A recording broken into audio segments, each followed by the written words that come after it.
Hey, thanks so much for finding the video. Do us a favor. If you haven't done so yet, please subscribe. And be sure to leave your comment. We love to interact. Enjoy the video.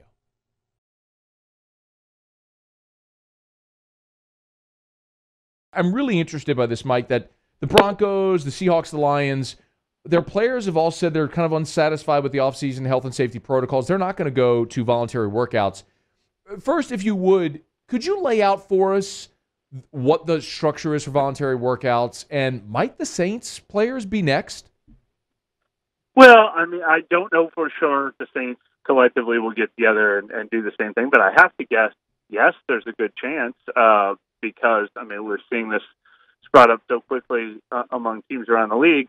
And as far as structure of volunteer workouts, I mean, I think the NFL is trying to get back to what it used to be, what it normally is, which would involve, weightlifting conditioning program for several weeks, followed by 4 weeks of OTAs and spring mini camp, which is usually about the total of 10 practice sessions maybe that they'll have that look like training camp, but they do it in the spring without pads on, and then a full training camp starting in July. Now, I think there's a lot going on right now. One, players have been fighting to reduce these mandatory off-season requirements for years. I mean, the last two CBA negotiations included them trying to get less mandatory days that the team could require them to have to practice or be at the facility. So that's something that players already wanted less of. And then you throw in COVID on top of that. A cynic might say they're using it as an excuse, or maybe, obviously a lot of people could have legitimate concerns for not wanting to expose their family further to COVID. And,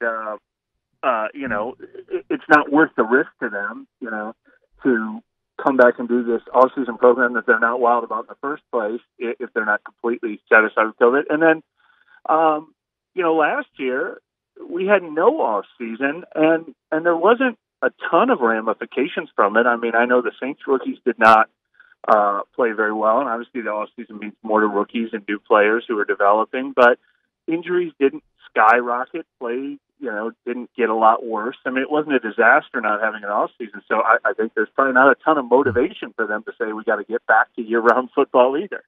Is there financial incentives for those that have, let's say, workout bonuses? Some that those bonuses trigger when they're there. Yeah, I mean, those bonuses usually are not huge. I mean, every once in a while you might get a guy who has $1 million, but a lot of times it's $100,000 or something. Huge comparatively speaking, I should say. And obviously, I think they'd like to still get their money. If the league just says we're not going to have an off-season program, but yeah, I mean, I assume if they're opting out of attending, they could be sacrificing the money that is in a contract. And usually, this stuff's all voluntary. The only thing that is ever mandatory, maybe a meeting or two that they have to report, a reporting date or two, but usually it's just that 1 3-day mini camp in early June that's mandatory. All right, that's good to know. Mike Triplett's with us on Twitter at MikeTriplett.ESPN.com. I do want to explore a little bit more about how important this offseason might be for the Saints, considering all of the turnover. So do you put much stock into that, Mike, into having this offseason in this very pivotal year? Sure. I mean, we've joked about how it's going to be fascinating to watch for a change. Usually we go there and we're just all going through the motions, talking about which fifth receiver is going to make the roster, and now we want to see who's going to win the quarterback job, who's going to win the number 2 receiver job, who's going to win the number 2 cornerback job. I mean, there's real jobs up for grabs and depth. The other thing we usually do is 45 names written in pencil already on our projected roster. They lost a lot of depth because of their salary cap cuts this year, so they might have 20 new players on the roster this year. I haven't added it up, but that's realistic. I think the draft class will be bigger. The number of rookies that actually make the team will be more.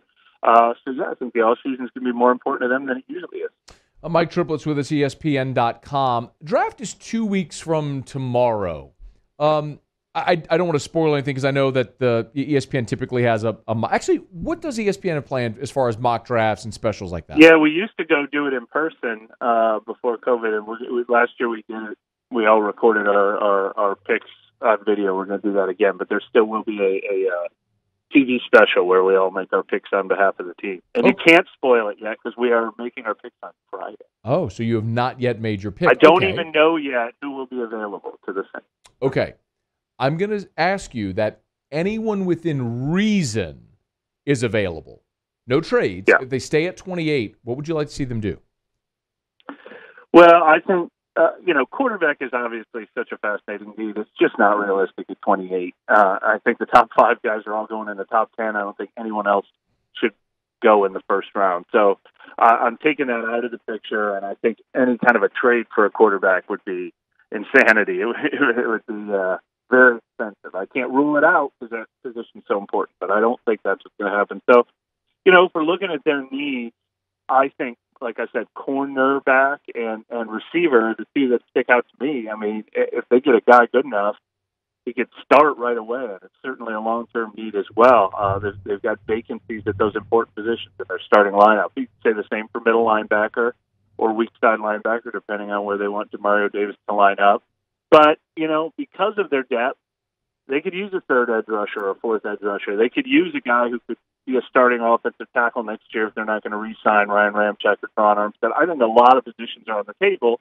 So especially when you're picking 28th, a lot of time it's about who's got that grade that is just head and shoulders above everyone else on the board at the time. I have said that I don't care what their board says as far as player, but at 28, if they stay there, it just has to be the best defensive player. Like I would vomit if they take a receiver at 28. I would vomit if they take another lineman at 28, offensive lineman. I don't care what level of the defense, just the best defensive player at 28.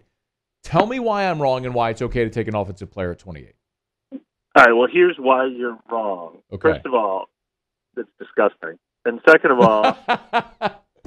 I haven't vomited in a long time, legitimately. So, hell. But, no, look, the draft, this is how you got to look at the draft. The draft is about... We get these guys for 5 years at a good price. We want to draft Marshawn Lattimore or Ryan Ramczyk or Marcus Williams or, name another guy they've hit on, Alvin Kamara, Michael Thomas. We want the guy who is going to go to 3 Pro Bowls, and by the time we get around to his 5th-year option, we're getting a bargain out of the guy. That's what you want with the draft. That's why they really don't care about positions nearly as much as the rest of us do.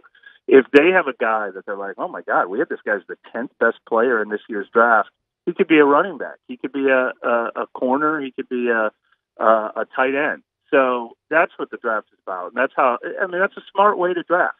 Now, position is the tiebreaker. If you've got 3 guys graded about the same, then, yeah, the position you need takes precedence. But the other reason, that's just general talk. The other reason I disagree with you is I think receiver is the number 2 need right behind cornerback.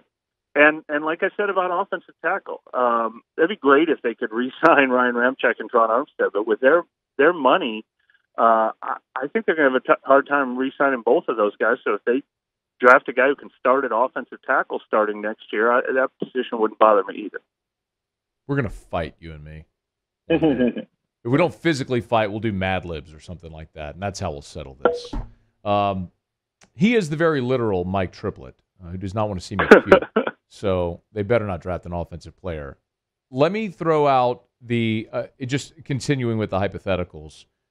Where is it realistic for them to address positions of need in free agency? I would assume at this point, Mike, after the draft, or is it even realistic that they'll still be able to add players in free agency?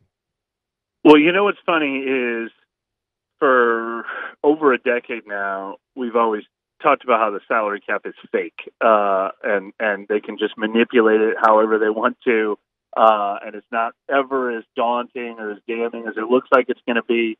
But this year, I really don't see the money. I don't. There's some talk of them showing interest in Richard Sherman and cornerback. As we said, I think it's their number 1 need.